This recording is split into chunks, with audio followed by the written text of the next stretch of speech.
তো বাইরে যেহেতু প্রচুর রোদ, আর এই সময় সানস্ক্রিন তো মেখে যেতেই হবে। আর মেয়ের ঠিক মানে সকালবেলায় অতটা রোদ থাকে না, কিন্তু আসার সময় প্রচণ্ড রোদ থাকে, তো সেই কারণে সানস্ক্রিন অর্ডার দিয়েছিলাম। আর মেয়ের যে সানস্ক্রিনটা আগের বছরে ছিল আর কি, সেটা না মুখে মাখালে কেমন একটা সাদা সাদা স্পট স্পট হয়ে যাচ্ছিলো, তো সেই কারণে ওর জন্য একটা সানস্ক্রিন অর্ডার দিয়েছিলাম, কালকেই দিয়েছিলাম, তো আজকে চলে এসেছে। আর আমাদের জন্যও একটা দিয়েছিলাম, দেখি। আর ওর মধ্যে লেখা ছিল যে একটা ফ্রি নাকি ফেস ওয়াশ আছে, তো দেখি সবগুলো দিয়েছে নাকি একসাথে। আর আমাদেরও আগে একটা মানে অন্য ব্র্যান্ডের একটা সানস্ক্রিন অর্ডার দিয়ে দেখেছিলাম, আগের বারে ইউজ করেছিলাম মামা আর্থেরটা।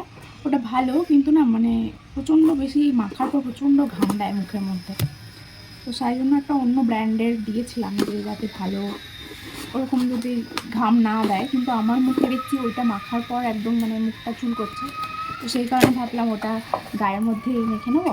প্যাকেজিংটা কিন্তু খুব সুন্দর। এই যে আমাদের জন্য এটা দিয়েছিলাম, উল্টো দেখাচ্ছে মনে হচ্ছে, এটা একটু ছোটো মতো।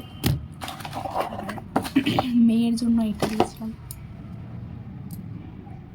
ওর অনেকদিন চলে যাবে, যদিও আগেরটাও এই সাইজে ছিল, কিন্তু ওর না মানে ডেটগুলো সব উঠে গেছে,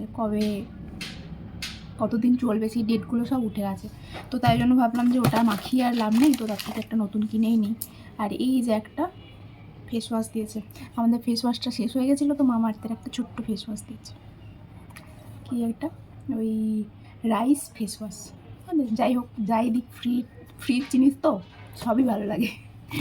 তো এই হচ্ছে এই তিনটে জিনিস অর্ডার করেছি।